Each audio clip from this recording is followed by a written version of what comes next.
કેમ છો વા? મજામાં.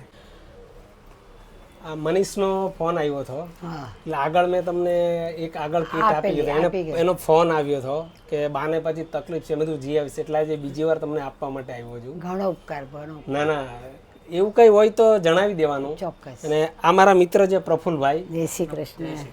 એ હમણાં મારી યારે જોઈન્ટ થયા છે. એટલે એમણે મને કીધું કે મારે પણ આવી રીતે હેલ્પ કરવી છે. અચ્છા, તો મેં કીધું સારી વાત કહેવાય. તો હમણાં મારી યારે જોઈન્ટ થયા છે. વેરી ગુડ, સરસ.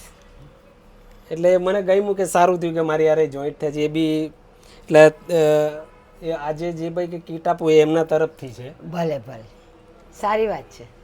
સરસ સરસ. ભગવાન તમારા અન્નાને ઢગલા ભંડાર ભરેલા રાખે, તમારું ઘરમાં બધા સુખ શાંતિથી રહે છે. મનીષભાઈએ કેળો, મનીષભાઈને બી કહું તમારા ઘરે બી બધાનું તો કે માસી હું નથી કરતો, ભગવાન કરાવે છે મારી પાસે. ના, અમારાથી જેટલું થાય ને એટલું અમે કરીએ છીએ. અમારાથી જેટલું થાય એટલું તો અમે કરીએ છીએ. ભગવાન સૌનું સારું કરે, બધાનું તો આપવાનું લેવા વાળાનું બધાનું સારું કરે.